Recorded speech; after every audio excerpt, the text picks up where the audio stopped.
Depois que eu subi o vídeo sobre o Silas e compartilhei algo no Instagram e no Facebook também, teve uma pequena repercussão. Muitas pessoas comentando, curtindo, compartilhando, salvando, outras criticando, outras discordando e a maioria concordando. E eu vi até muitos crentes amaldiçoando, usando o nome de Jesus. Eu vi algumas pessoas se referindo a outras pessoas que não conhecem o Evangelho, não sabem o que é o perdão, não sabem o que é a fé, a graça, a misericórdia. E esses cristãos intitulando essas pessoas inconversas que não conhecem a Cristo de demônios. Vocês não sabem o que são demônios. Se vocês soubessem o que são demônios, você jamais iria chamar o pior dos pecadores, na nossa visão, né? Porque para nós aquela pessoa que está lá assassinando, matando, roubando, etc., os governantes maus que estão no poder, eles são as piores pessoas do mundo e nós somos as melhores, porque nós somos crentes. Então isso faz com que você chame pessoas que são desprovidas da graça de Deus, do seu perdão, de demônios. Muito bem, é isso mesmo. É isso que diz o Evangelho do Senhor Jesus. Vou fazer uma pergunta simples para vocês. Quem desses homens são cristãos? Lula, Alexandre de Moraes ou Bolsonaro? É uma pergunta simples. Quais desses homens passaram pelo processo de regeneração, de novo nascimento, de conversão? Lula, Alexandre de Moraes ou Bolsonaro? Ah, Bolsonaro, tem certeza? Ah, Rafael, nenhum deles. Tá, já que Bolsonaro não é cristão, por que a maioria dos cristãos votaram em Bolsonaro? Ah, Rafael, eu votei no Bolsonaro porque ele defende os mesmos princípios que eu. Ele não é crente, ele é ímpio, mas ele defende os mesmos princípios que eu.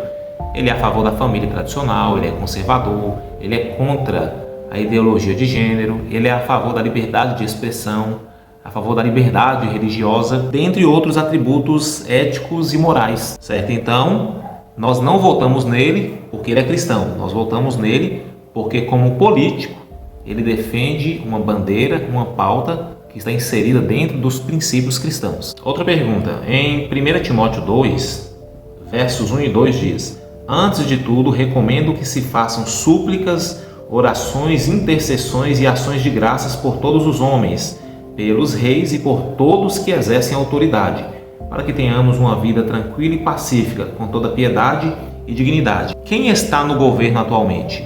É o governo Bolsonaro ou o desgoverno Lula? Obviamente é o desgoverno, mas é ele quem está exercendo a autoridade, é ele quem está em eminência. E o que diz a ordenança bíblica? Que independente de quem esteja no poder, seja Lula ou Bolsonaro, nós devemos orar por essa pessoa. Ore pelos reis e por todos que exercem autoridade, todos que estão em eminência. Você tem orado pelo Lula? Você tem orado pelo Alexandre de Moraes? Você tem orado por todos que exercem autoridade? Ou você ora somente para os políticos e governantes que te convêm? Façam-se súplicas. Qual foi a última vez que você dobrou seus joelhos e suplicou a Deus pela vida do Alexandre de Moraes e pela vida do Lula? Para que Deus os concedesse fé, arrependimento, perdão dos pecados, para que a graça e a misericórdia dele os alcance, para que o Evangelho entre no coração deles e transforme a vida deles. Ou em suas orações você tem amaldiçoado esses homens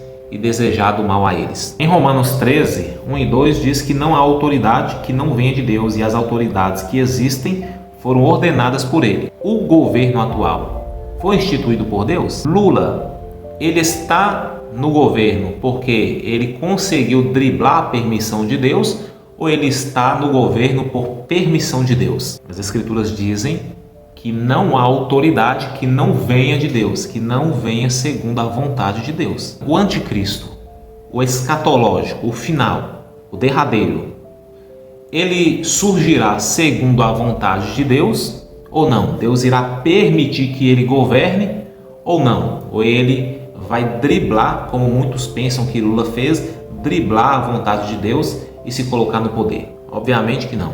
O anticristo, assim como todo governante, assim como Macron, Putin, Xi Jinping, Trump, assim como Lula, assim como Bolsonaro esteve, eles só ocuparam o poder, o governo, porque Deus os permitiu. Então não fique pensando que a sua inconformidade ou sua indignação que vai mudar alguma coisa. Profecias precisam se cumprir. o cenário da sociedade para a manifestação anticristã e para o retorno de Cristo precisa estar altamente caótico. Não fique esperando melhorias daqui para o fim do mundo. Muito pelo contrário, o Messias, o seu Senhor, disse que nos dias do Filho do Homem seriam como os dias de Ló e como nos dias de Noé. Pergunta: como estavam os dias de Ló? Como estavam os dias de Noé? A humanidade estava em completa perversão e degradação. Então, se o seu Senhor disse que a humanidade precisa estar nessa condição antes da vinda dele, então não é nossa inconformidade, nossa indignação que vai poder mudar alguma coisa. Cristo disse: o meu reino não é deste mundo. Se fosse, os meus servos lutariam e não permitiriam que os judeus me entregassem a você, no caso a Pilatos.